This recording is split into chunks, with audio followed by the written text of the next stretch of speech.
കച്ചവടം നടത്തി പൈസ പോകുമ്പോഴേ സ്വാഭാവികമായിട്ട് ഇതൊക്കെ വിളിച്ചു പറയും. എൻ്റെ മക്കൾക്ക് ഒരു ത്രെട്ട് വന്നു, എൻ്റെ മകൾക്കൊരു ബുദ്ധിമുട്ടുണ്ടായി കഴിഞ്ഞാൽ ഞാൻ ഏത് ലെവലിലോട്ട് പോകും? അത് മക്കളെ വളർത്തുന്ന മാതാപിതാക്കൾക്ക് എൻ്റെ ബുദ്ധിമുട്ട് മനസ്സിലാവും. അതും സ്ത്രീകളാണ്, പെൺകുട്ടികളാണെങ്കിൽ അതും ഗർഭിണിയായിട്ടിരിക്കുമ്പോൾ രാത്രി 10-11 മണിക്കൂർ വിളിച്ചാൽ ഞാൻ സംസാരിച്ചതൊക്കെ എൻ്റെ കണക്കൂട്ട് വളരെ മാന്യമായ ഭാഷയാണ്. നമുക്കറിയാം ഇവിടെ ഓരോരുത്തർക്കും ഉണ്ടായി, നമ്മുടെ MLA-ക്ക് പോലും ഉണ്ടായ ബുദ്ധിമുട്ട് നിങ്ങളെല്ലാം കണ്ടു കാണാൻ ഓഡിയോയിൽ. രാത്രി കാലത്ത് വിളിച്ചു കഴിഞ്ഞാൽ അത് ആൺകുട്ടി വിളിച്ചത് പോലെ ഏത് രീതിയിൽ പെരുമാറണമെന്ന് നിങ്ങൾക്കറിയാം.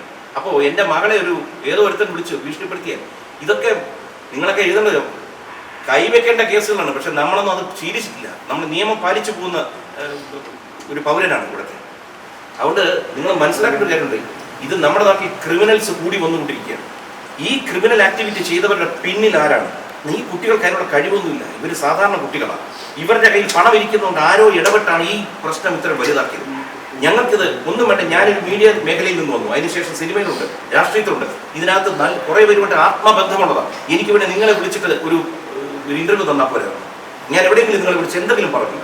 നിങ്ങൾക്ക് അറിയാം നിങ്ങൾ ആരാ വിളിച്ചു പറഞ്ഞത്. നിങ്ങൾ എൻ്റെ അടുത്ത് വന്നു, ഞാൻ നിങ്ങളുടെ ഏത് ചോദ്യത്തിനും ഏത് രാത്രിയും മറുപടി തരാൻ തയ്യാറാണ്. ഇന്നലെയൊക്കെ ഞാൻ കിടക്കുന്ന 4 മണിക്കാണ് രാത്രി, ഇന്ന് വെളുപ്പിനെ. കാരണം മകളുടെ പ്രശ്നം എല്ലാം അറ്റൻഡ് ചെയ്ത് കഴിഞ്ഞിട്ടാണ് ഞാൻ കിടക്കുന്നത്. നിങ്ങളത് ആലോചിക്കണം. പക്ഷെ ഒരിടത്തും ഒളിച്ചോടാനോ മാറി നിൽക്കാനോ തന്നെ എത്ര ചോദ്യം മണി ചോദിച്ചോളൂ ഞാനിവിടെ കാണും, ഉത്തരം തരാം. പക്ഷെ ഇതിനകത്ത് എന്ത് വെച്ചാൽ നമുക്കൊരു വിഷയം വരുമ്പോൾ നമ്മൾ എന്ത് ചെയ്യും? നമ്മളൊന്ന് പകയ്ക്കും. ആദ്യം അറിയോ എന്ത് ചെയ്യും? പകച്ചുപോയി. കാരണം ചില്ലറ കേസ് ഞാൻ TV കണ്ട് നിങ്ങളിൽ പലരും എന്നെ വിളിച്ചു പറഞ്ഞപ്പോൾ ഞാൻ കാര്യം അറിയുന്നു. നമ്മൾ എന്താ ചെയ്യേണ്ടത്? നമുക്ക് സ്റ്റേഷനിൽ പോയി അവിടെ നീതി കിട്ടുന്നില്ല. നമുക്ക് എന്താ ചെയ്യാൻ പറ്റുന്ന? മുഖ്യമന്ത്രി അദ്ദേഹത്തിൻ്റെ ഓഫീസിൽ പോയി കാര്യങ്ങൾ സംസാരിച്ചു. 5-ാമത്തെ മിനിറ്റ് അവർക്ക് കാര്യം പിടികിട്ടി ആരുടെ ഭാഗത്ത് എന്ത്. അതുകൊണ്ട് നിങ്ങൾ ആലോചിക്കുക. അല്ലെങ്കിൽ ഇന്നലെ എന്നെ തൂക്കിക്കൊണ്ട് പോകണ്ടല്ലേ?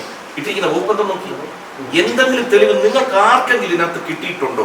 എന്നെ പറ്റി പറഞ്ഞിരിക്കുന്ന ആരോപണത്തിന്റെ എന്തെങ്കിലും ഡിജിറ്റൽ എവിഡൻസ് നിങ്ങൾ പറയും. ഇപ്പൊ ഞാൻ നിങ്ങളുടെ മുമ്പിൽ നിങ്ങൾ പറയും എന്തെങ്കിലും എവിഡൻസ് നിങ്ങളുണ്ടോ പറയും. നിങ്ങളത് പറയണം. നിങ്ങളൊക്കെ കൊച്ചു കുട്ടികളാണ് ഇതിനകത്ത്. നിങ്ങൾ വരും തലമുറ നിങ്ങൾ വേറൊരു കൾച്ചർ ഉണ്ടാക്കണം. മീഡിയ കൾച്ചർ തന്നെ മാറ്റിയെടുക്കണം. കാരണം വെച്ച് കഴിഞ്ഞാൽ ഇത്തരം പച്ചക്കള്ളം പറയുന്നവരെ എക്സ്പോസ് ചെയ്യണം. ഈ സെൻസേഷൻ ക്രിയേറ്റിനേക്കാൾ ഞാൻ ദൂരദർശനിൽ ഈ റിപ്പോർട്ടിങ്ങും വാർത്ത വരെ തുടങ്ങുമ്പോൾ ആദ്യം ഞങ്ങൾക്ക് ഉപദേശം എന്തെന്നറിയോ? നിങ്ങൾ ഒരാളെ ഇന്റർവ്യൂ ചെയ്യാൻ പോകുമ്പോൾ നിങ്ങൾ സംസാരിക്കരുത്, അവർ സംസാരിക്കും. നിങ്ങൾ കേൾവിക്കാതിരിക്കുക, ബി എ ലിസ്റ്റർ. എന്നിട്ട് അവർ പറയാനുള്ളത് പറയുമ്പോൾ കേൾക്കുക. അതിനുശേഷം അവരുടെ മെസ്സേജ് ഞങ്ങൾ എത്തുക. ഇത് കഴിയുമ്പോൾ എന്താണ് അദ്ദേഹം പറഞ്ഞ മെസ്സേജ് എത്തുന്നു. ദൂരദർശനം നല്ല പേരുണ്ടാക്കണം, ഒപ്പം നിങ്ങൾക്കൊരു ഉയർച്ച ഉണ്ടാവണം. ആ ഉയർച്ച ആ പാഠങ്ങളിൽ പഠിച്ചു വന്ന ഒരാളാണ്. അതുകൊണ്ട് ഒരിക്കലും അനാവശ്യമായ ആരോപണം ഉന്നയിക്കാൻ താല്പര്യം. ഇപ്പൊ പോലും ഈ കുട്ടികളുടെ പേര് പോലും ഞാൻ അടുത്ത് പറയാറില്ല. പക്ഷെ നിവൃത്തിയില്ലാതെ വന്നപ്പോൾ, നിവൃത്തിയില്ലാത്തതുകൊണ്ട് ഭാര്യയും മക്കളും വീട്ടിൽ നിന്ന് ആലോചിക്കും എന്ത് ചെയ്യണം, ഈ വീഡിയോ റിലീസ് ചെയ്യും, ഞാൻ റിലീസ് ചെയ്യും. അല്ലെങ്കിൽ നമ്മൾ കള്ളന്മാരായി പോകും. കാരണം ഇന്ന് അങ്ങനെയാണ്, മിണ്ടാതിരിക്കുന്നവൻ കള്ളനായി പോകുന്ന കാലമാണ്. അപ്പോൾ കഴിഞ്ഞ കുറച്ച് മാസങ്ങൾക്ക് സാമ്പത്തിക ഘട്ടത്തിൽ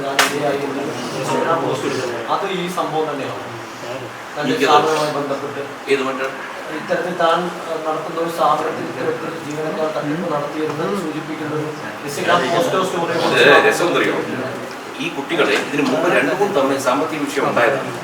അപ്പൊ ആദ്യം ഞാൻ പറഞ്ഞ 1-2 തവണ പോട്ടെ, ചിലപ്പോൾ സാമ്പത്തിക കുറവ്, കാരണം 10-15,000 രൂപ സാലറി ഉള്ള കുട്ടികളാണ്, ചെറിയ കുട്ടികളാണ്. അപ്പൊ ഞാൻ വെച്ച് പോട്ടെ. പക്ഷെ 3-4 തവണ ഞാൻ പറഞ്ഞിരുന്നതാണ് ഈ ക്രിമിനൽ ആക്ടിവിറ്റിയുള്ള കുട്ടികളെ വെക്കരുത്. അപ്പോഴേക്കും എൻ്റെ പിള്ളേരാണ് അച്ഛാ, എൻ്റെ പിള്ളേരാണ്, എൻ്റെ കൂടെ എല്ലാ പരിപാടിക്കും വരുന്നത്, ഭയങ്കര സപ്പോർട്ടാണ് എന്ന് പറഞ്ഞ് നിർത്തിയതാണ്. അതായത് എല്ലാം നിങ്ങൾ നോക്ക്. ഇതൊന്നും ഞാൻ എന്തെങ്കിലും പറയുന്നൊരു കള്ളം ഇന്നലെ പറഞ്ഞതല്ല, ഇന്ന് പറയുന്നത് നിങ്ങൾ കേട്ടു നോക്കൂ. ആരും പറഞ്ഞു പഠിപ്പിച്ചല്ല. ഇന്നലെ കുട്ടികൾ പറഞ്ഞു. ഞാനത് ആദ്യമേ പറയുന്നുണ്ട്. ഇതിനകത്ത് എൻ്റെ മകളുടെ ഭാഗത്തുനിന്ന് ശ്രദ്ധക്കുറവ് ഉണ്ടായിട്ടുണ്ട് എന്നുള്ള യാതൊരു സംശയവുമില്ല. അതുകൊണ്ട് ഞാൻ പറയുന്നത്, ഇനി ബിസിനസ് തുടങ്ങുന്നവർ രാവിലെ തൊട്ട് വൈകുന്നേരം വരെ സകല കണ്ണും അവിടെ വെച്ചിരുന്നോണം. എല്ലാ മൂക്കൻ കോർണറിൽ കണ്ണുകൾ പോയിരിക്കണം. ഇന്ന് വളരെ നമ്മൾ ഇന്നത്തെ കുട്ടികൾക്കൊരിതുണ്ട്, അവരുടെ വിചാരം ഈ ഓൺലൈനിലെല്ലാം കറക്റ്റ് ആയിക്കോളുന്ന തോന്നലുണ്ട്. ആ ഓൺലൈൻ അവർ തയ്ച്ചു ഇല്ല. ട്രഡീഷണൽ രീതിയിൽ നിങ്ങളുടെ ലെഡ്ജർ ഓരോ ഇതിനും വൗച്ചർ വെച്ച് എല്ലാത്തിനും കണക്കുണ്ടായിരിക്കണം. ഇല്ലെങ്കിൽ ഇത്തരം തട്ടിപ്പുകൾ നടക്കും. കാരണം തട്ടിപ്പിന്റെ രീതികൾ മാറിക്കൊണ്ടിരിക്കുകയാണ്. ഇപ്പോഴും കണ്ടിട്ടില്ല. കാരണം ഇപ്പൊ മോൾ ഇന്നലെ രാത്രി ഒരു 50 മിനിറ്റ് വ്ളോഗ് ഇട്ടിട്ട് കാണണം. എനിക്ക് കാണാനുള്ള ടൈമില്ല, കാണാൻ പറ്റിയില്ല. കാരണം കിടന്ന് ഉറങ്ങാൻ മനുഷ്യൻ. നമുക്ക് വീഡിയോ തന്നെ ഇപ്പൊ തന്നെ ഭാര്യ എൻ്റെ അടുത്ത് ചോദിച്ചു, ഇങ്ങനൊരു വീഡിയോ ഉണ്ട്, ഇടട്ടെ. ഞാൻ ഉണ്ട്. കാരണം ഇനി നമ്മളൊന്നും നോക്കേണ്ട കാര്യമില്ല. കാരണം നമ്മളെ എക്സ്പോസ് ചെയ്ത് നമ്മളെ ഇങ്ങനെ ഒരു കുഴപ്പക്കാരനാണെന്ന് പറഞ്ഞ് പച്ചയ്ക്ക് പറയുമ്പോൾ നമ്മുടെ ഭാഗത്തെ ന്യായം കാണിക്കാൻ എന്തൊക്കെ തെളിവുണ്ട് അത് മുഴുവൻ എടുത്തത്. വേറെ നിവൃത്തിയില്ലാത്തതുകൊണ്ട് ഞാൻ ഇതൊക്കെ അന്ന് ഞങ്ങളിവിടെ റെക്കോർഡ് ദിവസം ഞങ്ങൾക്ക് എടുത്തിട്ടുണ്ട്. പ്രശ്നം തീർന്നു. കേസിനെ കുറച്ചുകൂടി വിലപ്പിച്ചുണ്ട്. നിങ്ങളൊന്ന് ആലോചിച്ച് നോക്ക്. നമ്മുടെ ഈ വീഡിയോ എടുത്ത് തന്ന ഈ സംഭവം നടന്ന ദിവസം ഇതെല്ലാം കഴിഞ്ഞ് നിങ്ങളുടെ അറിവിലേക്കായിട്ടൊരു കാര്യം പറയാം. പെൺകുട്ടികൾ ഇന്ന് പലതരത്തിലുള്ള ബുദ്ധിമുട്ടൊക്കെ പോയി. പ്രത്യേകിച്ച് ഞങ്ങളുടെ 4 മക്കളും ഈ സോഷ്യൽ മീഡിയയിൽ നിൽക്കുന്നുണ്ട്. തിരിച്ചറിവുള്ള മുഖങ്ങളായിട്ട് ഞങ്ങളുടെ വീട്ടിലവിടെ പലപ്പോഴും നിങ്ങൾ കാണും പിള്ളേർ വന്ന് വീട്ടിൽ ചാടി കയറിയ സംഭവം പലതും ഉണ്ടാവാറുണ്ട്. ഈ സംഭവം നടന്നതിന് ശേഷം ഡേറ്റ് കൃത്യമായിട്ട് ഓർക്കുന്നില്ല, രാത്രി ഞങ്ങൾ കുടുംബം മൊത്തമായിട്ട് പുറത്തുപോയി ഭക്ഷണം കഴിച്ചിട്ട് വരുന്ന വഴി മൂത്ത മോളും ഇഷാനിയും ഹൻസികയായിട്ട് കാണാൻ വരുന്നു. ഒരാൾ മരുതൻകുഴി പാലത്തിന് തൊട്ടുമ്പോൾ ലൈറ്റ് അടിക്കുന്നു, കൈ കാണിക്കുന്നു. ഇവരെന്താണെന്നറിയാതെ ഈ വണ്ടി കൊണ്ട് നിർത്തുന്നു. തടഞ്ഞു നിർത്തി തെറി വിളിക്കുന്ന വീഡിയോ വരെ എടുത്തു വെച്ചു. ഞങ്ങൾ ഇതുവരെ പറഞ്ഞിട്ടുണ്ട് ഇതുമായി ബന്ധപ്പെട്ടതാണോ അല്ലയോ എന്നറിയില്ല. പിള്ളേർ പേടിച്ചു പോകും. ഇന്ന് നിങ്ങൾക്ക് അതിന്റെ വീഡിയോ ഞാൻ തരാം. ആണായിരുന്നു പോലെ പിള്ളേർ പേടിച്ചിട്ട് നമ്പർ എടുക്കാൻ പറ്റില്ല. ഇയാൾ പറയുന്നതല്ല വീഡിയോ എടുത്തു തുടങ്ങി പറഞ്ഞു ഞാൻ കൃഷ്ണമാരുടെ ഫ്രണ്ടാണ്, നീ സൂക്ഷിച്ചു പോക്കണം എന്തൊക്കെയോ പറയും. ഇവർ പേടിച്ചു പോകാതെ എന്ത് ചെയ്യാൻ പറ്റും? കാരണം ഇതുമായി ബന്ധപ്പെട്ട ആരും അടിക്കാൻ വന്നതാണ്. ഒരു പിടിയും കിട്ടുന്നില്ല. ഇത്തരം കുറേ സംഭവം എൻ്റെ കൂടെ നടക്കും. ഇതുവരെ ഈ സംഭവം ഒന്നും ഞാൻ പറഞ്ഞിട്ടില്ല. പറയാനാണെങ്കിൽ പറയാൻ ഇതിന്റെ വീഡിയോ എവിഡൻസ് വരെ ഞാൻ തരാം. ഇയാൾ ആരെന്ന് പോലും ഞങ്ങൾക്ക് അറിയത്തില്ല. ഇവരോട്ട് ബന്ധമുണ്ടോ ബന്ധമില്ലയോ? നമ്മൾ സ്വാഭാവികമായിട്ട് വിചാരിക്കുന്നത് ഈ കുട്ടികൾ എങ്ങനെ രാത്രി കിടന്നുറങ്ങും? നിങ്ങളൊന്ന് ആലോചിക്കുക. വീട്ടിന്റെ വെളിയിൽ ശബ്ദം കേട്ടാൽ ഉറങ്ങാൻ ബുദ്ധിമുട്ട് വരും. ഈ തന്തേ തള്ളയൊക്കെ ജീവിച്ചിരിക്കുന്നതുകൊണ്ട് നമുക്ക് സപ്പോർട്ട് ചെയ്യാൻ പറ്റും. നിങ്ങൾ ആലോചിക്കണം, ഈ തന്തേ തള്ളയെ ആരടുത്ത് നമ്മൾ ചെന്ന് നമ്മുടെ പരാതി പറയും, വേദന പറയും. മനുഷ്യൻ പ്രഷറിലാണ് ഇവിടെ മരിച്ചു പോകുന്നത്. അറിയോ, ഭൂമിയിൽ ഏറ്റവും കൂടുതൽ ആൾക്കാർ മരിക്കുന്ന സ്ട്രെസ്സാണ്. സ്ട്രെസ് കൊണ്ടാണ്. മക്കൾ സുരക്ഷിതരല്ല എന്നൊരു ആശങ്കയുണ്ടോ ഈ ഘട്ടത്തിൽ? അങ്ങനെ എന്തെങ്കിലും നിങ്ങളൊന്ന് ആലോചിച്ച് നോക്കൂ. ഇവര് ഷൂട്ടിങ്ങിനും മറ്റും പോകുന്നു. ഇപ്പൊ നമുക്ക് തോന്നുന്നു ഇതുപോലെ ഒരാൾ വന്ന് മുഖത്ത് കുറച്ച് ആസിഡ് ഉപയോഗിച്ചാൽ ഏതെങ്കിലും ക്രിമിനൽ നിങ്ങളൊന്ന് ആലോചിക്കുക. ഇത് എന്റെ മക്കൾക്ക് മാത്രമേ, നിങ്ങൾ ഇതിനകത്ത് നിങ്ങളൊക്കെ കൊച്ചു കുട്ടികൾ എന്റെ മക്കളുടെ പ്രായം പോലും കാണുന്നില്ല. നിങ്ങളൊന്ന് ആലോചിച്ച് നോക്കി. നിങ്ങൾ റിപ്പോർട്ട് ചെയ്യുന്ന നേരത്തെ നിങ്ങളെ പറഞ്ഞ ഏതെങ്കിലും സംഭവം ഇഷ്ടപ്പെടാത്തൊരു വ്യക്തി നിങ്ങൾക്കെതിരെ അറ്റാക്ക് വന്ന് നിങ്ങൾ എന്ത് ചെയ്യും? നിങ്ങളുടെ മാതാപിതാക്കൾ എന്ത് ചെയ്യാൻ പറ്റും? ഒരു ചുക്കം ചെയ്യാൻ പറ്റില്ല. നമുക്ക് നിങ്ങളെ അത് കഴിഞ്ഞ് നിങ്ങൾ എന്തെങ്കിലും കൊണ്ട് ചികിത്സിക്കാനേ പറ്റും. ഇത് ഞാൻ പറഞ്ഞു വെച്ചാൽ ഞാൻ ഒരു സർക്കാരിനെതിരെ ഒന്നുമല്ല സംസാരിക്കുന്നത്. ഈ സർക്കാരുകളെയൊക്കെ പറ്റി പറയുന്നതിന് മുമ്പ് പൊതുജനം ആലോചിക്കണം. നമ്മുടെ അടുത്തുള്ളവർക്ക് എന്തെങ്കിലും സംഭവിക്കുന്നുണ്ടോ? നമ്മുടെ പരിസരവുമായിട്ട് ബന്ധം വെക്കണം. എല്ലാവരുമായിട്ട് ടച്ച് വെക്കണം. ഇതിപ്പോ ആരുമായും ബന്ധമില്ല. വല്ലാത്തൊരു അവസ്ഥയിലോട്ട് പോയിക്കൊണ്ടിരിക്കുന്നു.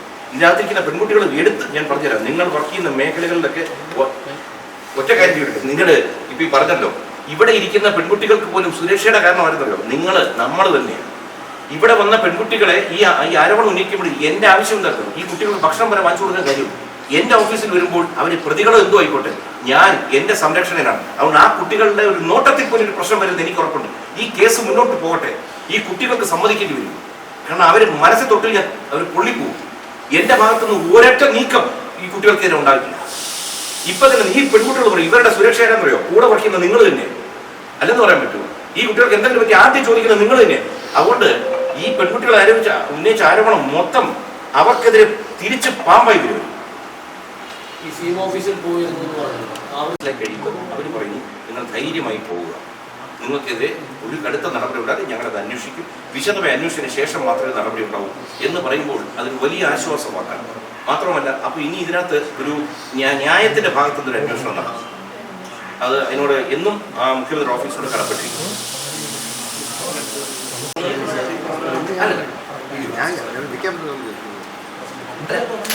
അവിടെ എല്ലാം സ്വാഗതം ഒരാളാണ്.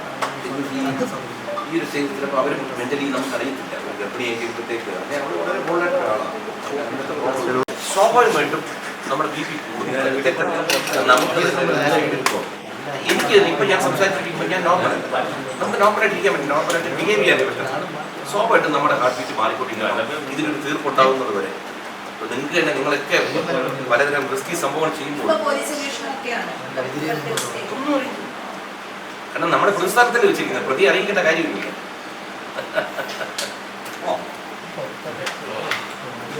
പക്ഷേ എന്നും പോലീസിനോട് നമ്മൾ നേരെ തിരിച്ചാൽ പറ്റും. ശരിയാണ്, ഈ പോലീസ് സേനയെ കൊണ്ടുകൊണ്ടാണ് നമ്മൾ സുരക്ഷിതമായിട്ട് അത് സത്യാവസ്ഥ.